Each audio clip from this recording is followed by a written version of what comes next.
മിശിഹായിൽ പ്രിയമുള്ള സഹോദരി സഹോദരന്മാരെ, പ്രിയമക്കളെ, ഈ പ്രഭാതത്തിൽ വിശുദ്ധ മർക്കോസ് അറിയിച്ച നമ്മുടെ കർത്താവ് മിശിഹായുടെ പരിശുദ്ധ സുവിശേഷം 11-ാം അധ്യായം 9-ാമത്തെ വാക്യം നമുക്ക് ധ്യാനിക്കാം.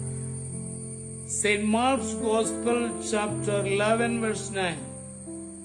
നമ്മളിങ്ങനെയാണ് കാണുക: ഹോസാന, കർത്താവിന്റെ നാമത്തിൽ വരുന്നവൻ അനുഗ്രഹീതൻ, ഉന്നതങ്ങളിൽ ഹോസാന. ഈശോയെ ഹോസാന നാൾ വഹിക്കുവാൻ ഭാഗ്യം ലഭിച്ച കഴുതക്കുട്ടിയെക്കുറിച്ച് വളരെ പ്രസിദ്ധമായ ഒരു കഥയുണ്ട്. ഇതുവരെ ആരും കയറിയിട്ടില്ലാത്ത ഒരു കഴുതക്കുട്ടി ആ ഗ്രാമത്തിലുണ്ടായിരുന്നു. യജമാനന്റെ അലക്കിയ വസ്ത്രങ്ങൾ ചുമന്നുകൊണ്ടുവരികയും അലക്കാനുള്ള വസ്ത്രങ്ങൾ പുഴയിലേക്ക് കൊണ്ടുപോവുകയുമായിരുന്നു ആ കഴുതയുടെ ചുമതല. ഒരിക്കൽ 2 പേർ വന്ന് കഴുതക്കുട്ടിയുടെ കെട്ടഴിച്ചു. വീട്ടിൽ നിന്നും പുറത്തിറക്കിയപ്പോൾ യജമാനൻ കാരണം അന്വേഷിച്ചു. കർത്താവ് തന്നെ കൊണ്ട് ആവശ്യമുണ്ട്, ഉടനെ തിരിച്ചെത്തിക്കാം. ഇതായിരുന്നു വന്നവരുടെ മറുപടി. യജമാനൻ സന്തോഷപൂർവ്വം അനുവദിച്ചു. കർത്താവ് എന്ന വാക്ക് കഴുതക്കുട്ടി ശ്രദ്ധിച്ചു. ബുദ്ധിമാനായ തന്നെ ഏതോ അലക്കുകാരനായ കർത്താവിന് ആവശ്യമായി വന്നിരിക്കുന്നുവെന്നാണ് ആ സാധു ഓർത്തത്.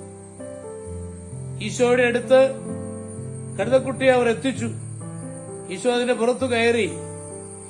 ഒരാൾ തന്റെ പുറത്തേറുന്നത് ആ കഴുതയ്ക്ക് ആദ്യ അനുഭവമായിരുന്നു. മുന്നോട്ട് നടന്നപ്പോൾ ആ നാട്ടുകാർ തന്നെ സ്വീകരിക്കുന്നത് കഴുത കണ്ടു.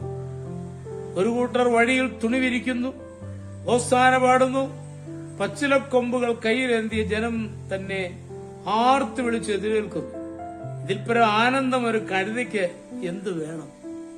എന്നാൽ തന്റെ പുറത്തിരിക്കുന്ന ഈശോയെയാണ് ജനം ജയാരവം മുഴക്കി സ്വീകരിക്കുന്നതെന്ന് ചിന്തിക്കാനുള്ള ബുദ്ധി ആ പാവം ജീവിക്കില്ലായിരുന്നു.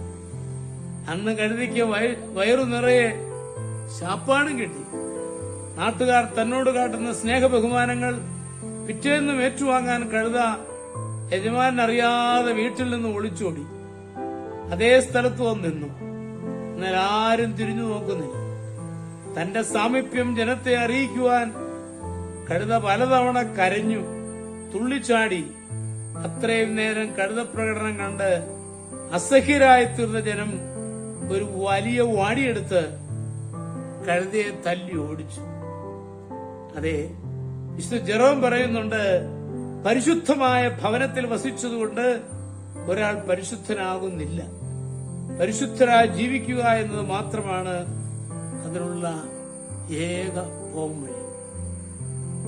നമ്മുടെ കർത്താവ് മിശിഹായുടെ കൃപയും പിതാവായ ദൈവത്തിന്റെ സ്നേഹവും പരിശുദ്ധാത്മാവിന്റെ സഹവാസവും പരിശുദ്ധ അമ്മയുടെ മധ്യസ്ഥതയും നിങ്ങളെല്ലാവരോടും കൂടി ധാരാളമായിട്ടുണ്ടായിരിക്കും, എപ്പോഴും എപ്പോഴും എന്നേക്കും. ആമേൻ.